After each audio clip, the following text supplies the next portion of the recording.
I never wanted to be the YouTuber that would talk about business, but then not actually have their own business. The ability to communicate has served me so well. And I think that art of communication, as well as sales, which is really just communication, is so lost in the photography industry. I enjoy teaching the things that help photographers put food on their tables or just buy the next piece of camera gear. Today, we're so lucky because we have Vanessa Joy joining us. She's a photographer, a CEO of a seven-figure photography business. She's a YouTuber. She teaches photography, posing, stuff about weddings, lighting, editing. She does it all. And I love that she's so inspiring and that she's teaching people how to replicate the success that she's had. So, Vanessa, thank you so much for joining me. Thanks for having me. And I have to say, the next time I wonder why I'm so tired, I'm just going to replay the beginning of this. Yeah, you definitely should, because we're going to touch on some charity work you've done too. And I saw you online doing that, and I was like, okay, this woman does not sleep. No, I don't. How do you do it all? Are you just totally driven by passion, or have you always just been a very like dedicated person, ambitious person? I had somebody describe me once as impatient, and I think that's the actual secret. I think the secret is that I'm impatient. So anytime I have an idea that pops in my head, I'm like, yes, I'm going to do it. And by nature, I'm not going to just talk about doing it. I'm like, actually going to do it. So I think that hurts and helps me. But the way I do it, I have a support system around me. I have my husband, who is not like the typical husband. When the kid has to go to the doctor, he's like, "Wait, who's the doctor? What's the thing? What do I say?" Like, no, he is 100% there, supportive. My parents live across the street. Plus, having a seven-figure business does allow me to have, hired help as well. So it's a lot of support. It is not just me by any stretch of the imagination. I love that you acknowledge that it takes a support system to build anything, and you're so right. Having people around you that are helpful can make or break you as like a parent or a business owner or anything. I wanted to talk a little bit about your business because I'm interested in it. You don't just do YouTube, you don't just do photo shoots. You're kind of doing a bit of everything. So what does that look like for you? It started as weddings. I cut my teeth on weddings. I've photographed weddings for well over 23 years now. And it just evolved from there. It was always like, let me do the next thing. And I'm not going to let go of the old thing, by the way. And especially when I went into education and YouTube, I never wanted to be the YouTuber that would talk about business, but then not actually have their own business. Right. Yeah. Because then you just become really irrelevant really quickly when I'm talking about, I don't know, marketing practices on social media that aren't relevant anymore. A great example is, 10 years ago, Facebook was still really great for trying to find wedding clients, and Instagram, but now it's all on TikTok. And if I'm not actually in the business experiencing it, I can't teach on it. So I always just like add it on and add it on and add it on. Yeah, and it's good that you're also experiencing things while the people that you're teaching are experiencing them, so you're able to like keep a real-time conversation going. What made you want to transition from weddings into teaching as well? When did you see that opportunity? I went to a trade show and I went to see this photographer. I don't remember who it was, so we can't throw anyone under the bus, but Mhm. I couldn't wait to hear how this person photographed and how he got the lighting or how he was editing or posing or whatever it was. And I just remember sitting in that class and not getting a single thing answered. I learned a lot about his life, but I didn't learn anything about the title and description that this class was supposed to be about. So my background is actually in teaching. I used to be a Spanish teacher, so I know how to teach just, from that. So I thought, well, you know what? I can teach a concept. I'm not great at everything, but I certainly can teach marketing. That's always been one of my strong suits.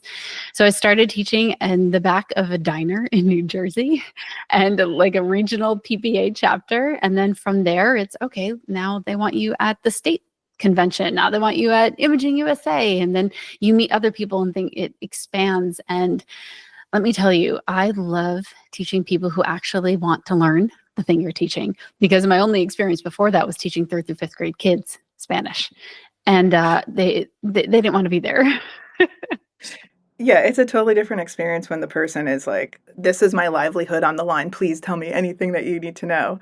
Yes. Uh, I love that you acknowledge you have a teaching background because I see so many people who are great at what they do, so they imagine they can teach, and it's two completely different skills. And like, you don't even have to be the best photographer to teach good photography if you It's true. understand how to get people to understand concepts. So you come from both of those worlds, and it's really helpful. It has been. It's also been helpful with working with clients. I work with corporate clients now, and I find myself teaching them ways to do things. Maybe it's just technology that they're not aware of yet. Or when I'm photographing people, whether at a wedding or families or small business shoots, the ability to communicate has served me so well. And I think that art of communication, as well as sales, which is really just communication, is so lost in the photography industry. We're not taught how to communicate very effectively. Do you feel like something about the photographer's personality innately kind of doesn't enable them to do the communication part? Oh, absolutely. Myself included. I'm an introvert. If I could shoot, I don't know, a wedding or a session and not have to speak to anyone, that would be my happy place. But most photography, aside from wildlife, which is probably the reason why I really like it now, most photography, you have to speak to people, you have to talk to them beforehand, set expectations, develop systems afterwards where you're communicating constantly. It's not natural to most photographers because we picked up a camera to be behind something, not in front of something.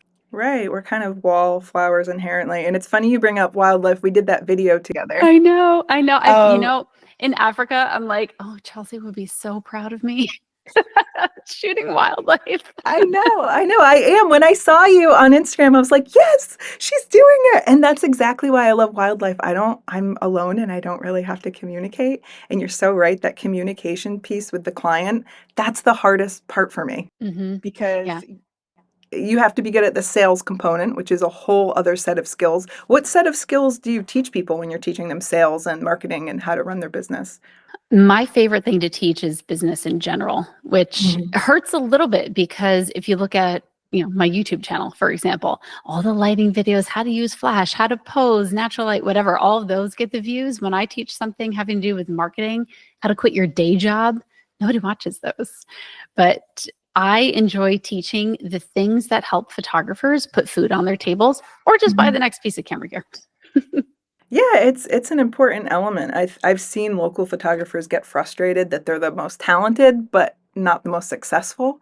And 100%. what you're teaching is bridging that gap. And I share the same frustration because we had a working photographer come in and teach a course on how to run a photography business, how to sell prints, and like people were not very interested. So I hope in seeing this, everyone, you need to check out Vanessa's training because it's not enough to just be the best photographer. You have to know how to sell your services as well. Yeah, it's something, I've made peace with actually this year, where I have realized I enjoy teaching business, and the people that I have taught business to, the ones that come back and they're like, Vanessa, I'm putting food on my table with this. I was in debt, but now I'm out of debt and I can go on vacation without even putting it on a credit card. And those people come back to me and tell me that it's because of what I taught them.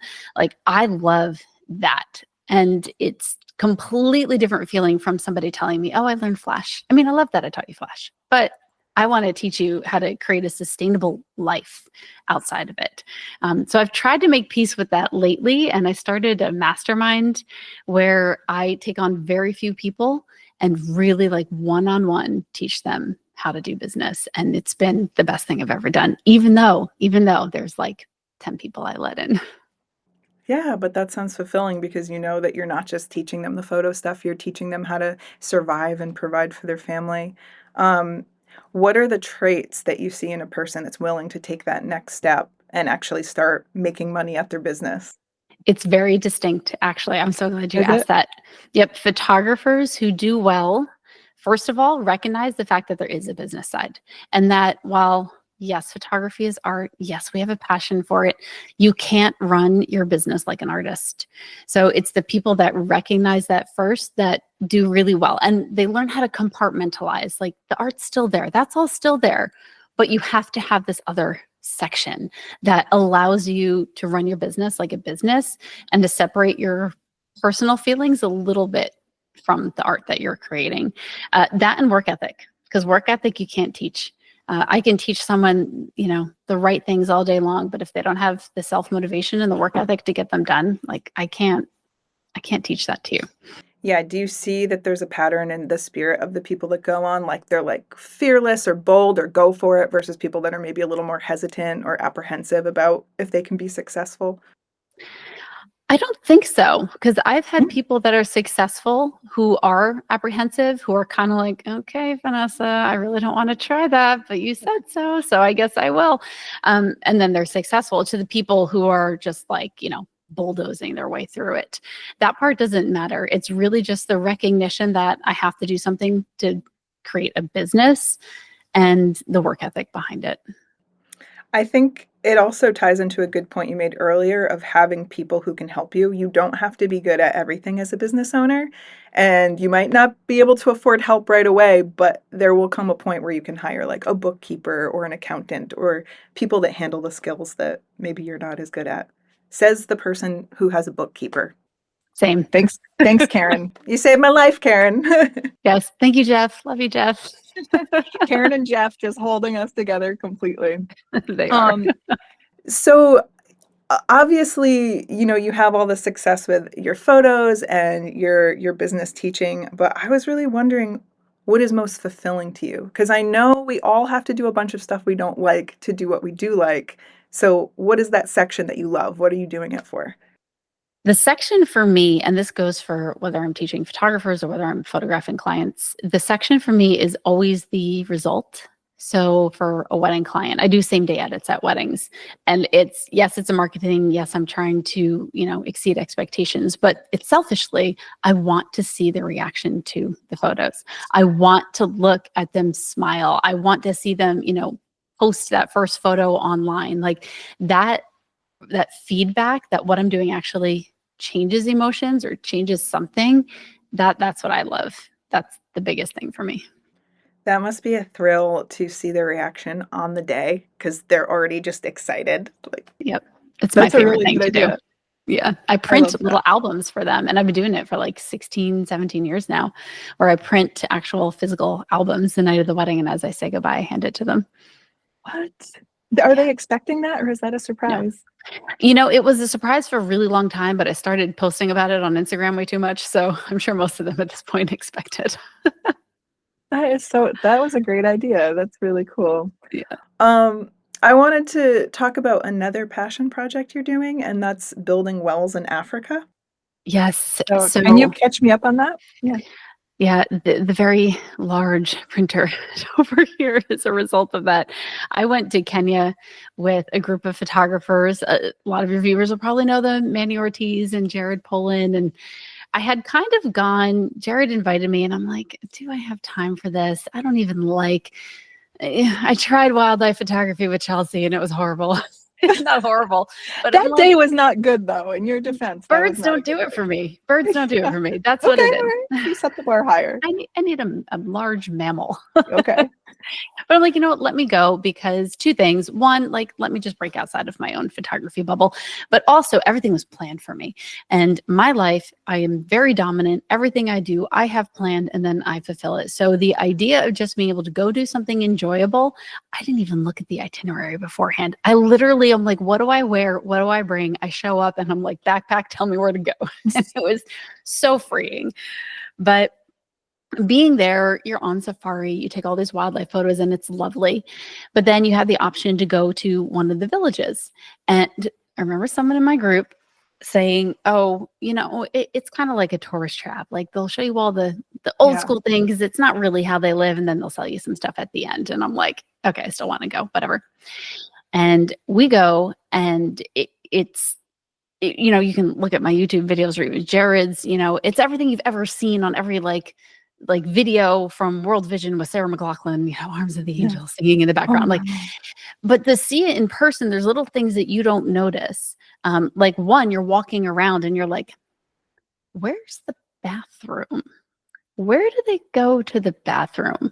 You're walking around and you're realizing that these barefoot children are not stepping in dirt, they're stepping in cow poop. because that's what's in how they keep the animals safe at night. They like put them in the village in this like circle. And then the thing that got me the most, and Manny was standing next to me at the time, we're photographing. They want you to take photos that like beg, literally fight to get in front of your camera. I'm taking photos and like, there's flies everywhere because the ground is poop. And then I'm looking at particularly a baby who has a fly right literally on her eyeball, and she's not blinking. She's not flinching. And I'm like, crap. This is not a Disney ride where there's like a gift shop at the end. This is like such real life that they're desensitized to bugs in their eyes. They're not even flinching. And I've supported kids. Like World Vision is who I use, and you adopt the kid and you pay so much per month, and it helps the community and them. And I've done that, almost my whole life because my parents did before I was able to. So like I've seen it 100,000 times. But to actually be there, to like look at kids that are my own kids' age and see not only how they live, but also see the joy that they have, like the happiness. If it weren't for that, I would have just broke down and cried.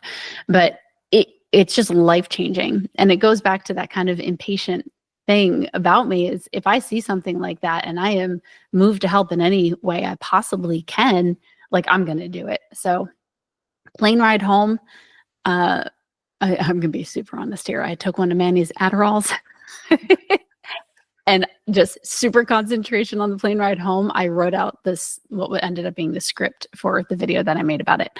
And I'm like, I'm doing something about this. So created a whole website selling all of my photos that I took in Kenya, and 100% of the proceeds are going to build wells in Africa and in Kenya specifically. So the fun part about it is 100% of the proceeds is almost every single dime, because Canon gave me this $5,000 printer and the $1,400 of ink in there. And LexJet is a company that helps with the printers, and they gave me the paper, and Hanamuli is giving me more paper. And I have support from so many different people that right now we've raised a little over $15,000, which is the cost of a well. So I'm hoping to get more than that. I've also personally backed it with matching the first $15,000. So we're so far building at least one well, but it's starting to gain a little bit more momentum, and I'm just going to kind of keep going with it. And I don't know, it's an impatient thing, but it's also like, I can't, and this is like a monologue, but I can't go see that and in good conscience not do anything about it, and not do anything about it to the effect where like I do have influence and there are people that I can, get to donate. So I had to make a big thing about it, and I did. Yeah, I'm really glad that you did. That's incredible. And maybe you can tell me the link, and I'll also share it in the description so people can click. And if you want to help build a well, as photographers, we get to visit all of these places, and we always want to make a positive impact on the places that we go. And Vanessa's doing that. So if you want to be a part of it, check the description for the link, and you can buy one of Vanessa's prints and help get another well built. Yeah. Yeah. And even if you can donate as little as $10, but even if you don't want to, like, just take a look at the wildlife photos, because they're fun. I think my first time was pretty good. Yeah. I've heard it's incrediable. I'm still waiting to go on safari, so I've got to get together a group so we can go have fun. Yes. And try to see some different birds, maybe some Life-changing. mammals. Although I Life-changing birds. don't recommend the bucket showers. I'm just saying. Do you have an option? You do. It depends how much money you pay for the facility that you stay in. Okay, I need a luxury tent with running hot water. Yeah. So I wanted to get back to more about your career, because I think a lot of people starting now, I sense that there's a lot of doubt in the community. People are feeling like they're up against AI. They're feeling like there's so many people that are photographers right now, and they're just getting kind of pushed out. Do you have any tips for people on how they can differentiate themselves from the next photographer so that they can break through? Absolutely. And it's, you're not alone in this. Any photographers in this era, I started on film. We felt the same way once digital came, like, oh, the barrier to entry is down. We felt the same way when, just getting photography equipment cheaper was better. And then social media, and now my phone can do all these things. And, it's just a part of technological evolution. So if you are worried about that, like, that's valid. First of all, that's okay. It is something to recognize. If you're not worried about it, you're probably not paying attention, and that's worse. So you just remember that you're the thing that's not replaceable. Especially as a photographer, models apparently are starting to get a little bit replaceable, but the photographer and the creative eye, that's not replaceable. That's something that can't be manufactured through AI, especially when it comes to the communication back and forth and the way that you make your clients feel. That's my husband, by the way. We're from home. Yeah. Yeah, I do too. But yeah, hey Yeah. husband. You bring up a really good point because I've noticed two things. First of all, like there's the whole talking to clients part, but you were talking about having social skills. Like AI is not going to be able to replace that for now. But then there's this other element for me that AI can't replace, and it's like the human ability to detect emotion in a moment and hone in on that. And so people could try to do some kind of AI wedding shoot, but it's not the same as having someone like you who's trained to detect a special moment and document it really. It's not just taking a picture, it's documenting. So I agree with you that there's always been times when we have to pivot and we have to adjust. This is another one of those times. And I don't think it should be all doom and gloom. It's just another time where we have to reinvent ourselves, right? We do. And, the more AI comes into play, the more people are going to want to know what's real and what's not. As simple as I was, being succumbed to an Instagram ad recently for a dress. And I'm looking at the store and like trying to pick my dress color. And then I'm like, oh, I can't see what this dress looks like for real on a real person because it was all AI.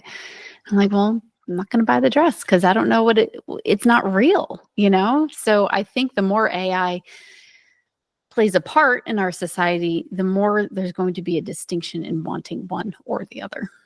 I have had that same experience where there's AI clothes and you think, I don't know how the fabric falls. I don't know if it's cheap fabric. Of course, they're going to make it look good. So, yeah, there are just things where AI is going to fail us for sure. Um, on the topic of the photography business again, what are some of the biggest mistakes that you see people making now that are hurting their business? Oh, there's so many, man. And I'll just talk about the ones that I've made. How about that? Okay, it's nice. That's nice. Well, the biggest one I think a lot of photographers make is having a style that just hits only on one trend. There's so many trends in the photography industry, and I think it's fun to play with all of them. I think it's good to have examples of all of them because ultimately, if you're serving consumers, they're going to want these things. But when you see a photographer like lean in 100% into a certain editing style that's just so far one way, it can help you because it distinguishes you, but it's something that over time is going to have to evolve. So that tends to be a big mistake. The other one really is not treating their business like a business. I've seen it manifested in so many ways, whether it's on social media, you look at their main account and it's like, I can't tell if this person's doing this for fun or if they're doing it for real because of just how they present digitally. And that just keeps going too. Like, not running your business like a business, you end up falling behind and you have late deliverables and you have processes that don't work. And then you're, not backing things up the way you're supposed to. And then that becomes a problem. And it's like one thing just dominoes into the next when you're not thinking about your business like an actual business. Yeah, I've seen that with social media. A lot of people think that marketing their business on social media is the new way, which it is, but then they're confused about who their audience is. And I Mhm. see photographers making fun of their clients, and I'm like, don't you want more clients? Why would you be making fun of the people who are supposed to be hiring you on social Right. media? Right. Yeah. And, it's difficult because there's a certain way you can do it where as long as everybody's laughing, like it'll work. And we've Yeah. all been told that we have to show our face and our personality because, right, that's what differentiates us. But then it has to be a choice of, and I don't want to say like what side of you you're showing because I don't want people to think like they have to invent themselves and it's not authentic. It should be authentic, but that doesn't mean you have to show everything going on in your life. Like you're not going to show cutting your toenails. So there are other things that you're probably not going to show either. Yeah, no, I agree with you. You can be authentic. That doesn't mean people have to have access to every part of you, Hmm. for sure. But there are some things, and I've done this in the past because for my wedding clients specifically, I have a very luxury clientele price point and brand or whatever. But I always say I like to photograph the happy rich people, not the snotty rich people. So I will put things on my account that's like making fun of a pap smear or like something that's just like slightly off color because I know that it's going to deter the clients that I don't want to work with, and it'll attract the ones that I do. There's this bride of mine. Her name is Robin. I photographed her last year, her wedding, and around that time, it was like the Haktua moment. So I put a video of it was my friend's idea. We're off in Cabo shooting like a corporate event, and he's like, "We should do a Haktua thing." So I did a Haktua video, like pretending that's how you clean a lens. And the result was like so many people are like, oh, she's so not classy or like whatever. So many people are laughing. It's everything. But my one bride, Robin, she laughed and laughed. And Robin is one of my favorite couple like brides that I've ever worked with. The two of them, one of my favorite couples I've ever worked with. So now every time I post something, I'm like, will Robin like this? Because if Robin will laugh at it, then I'm posting it because I want more of Yeah. her. You have your core audience in mind. You're also in Yeah, a really good position where you can cherry pick a little bit I and can. like, Hmm. yeah, because you might be one of those snobby people if you didn't have enough clients. So it's nice to be in a Yes. position where you can choose. Yes, I Yeah. have earned that. Yeah, I've earned that too, honestly. But sometimes I Yes. get clients and they're not nice, and I'm like, I don't need to work with you. Yeah. That's No, thank you. not something I'm going to be doing. So I want to wrap it up. Vanessa, will you share with people where they can find you, where they can find your training for business and everything like that? Yeah, Instagram is where I hang out the most. So I'm just Okay. Vanessa Joy on Instagram, VANESSA JOY. And if you're going to do anything, I would love for you to send me a DM that says the words Prince for Water. And then that will get you to the whole charity thing I do. And that's where I want everyone to go first because that's going to make the most impact. I want people to go there too. Thank you so much for doing that and for sharing that with my audience. I know that they're going to be enthusiastic. Thank you for joining me, Vanessa. It's been so nice to talk to you again. The last time I saw you, I was like sweating bullets trying to get pictures of birds with like a $300 lens. Yeah, let me tell you, much better experience with like the Canon R1 and the RF1 to 300 2.8. Like, oh yeah, that's easy. Yeah, oh, I know. Like, I'm so used to just having really nice gear. And then I'm like, what is wrong? Oh, this is what happens when you have like an 8-year-old used lens. Mm-hmm. Okay. Spoiled, yeah. Admittedly spoiled. That's right. All right, everyone, check out Vannessa. And if you want to see more videos like this, of course, subscribe, follow me, follow Vannessa as well. And we'll see you next time.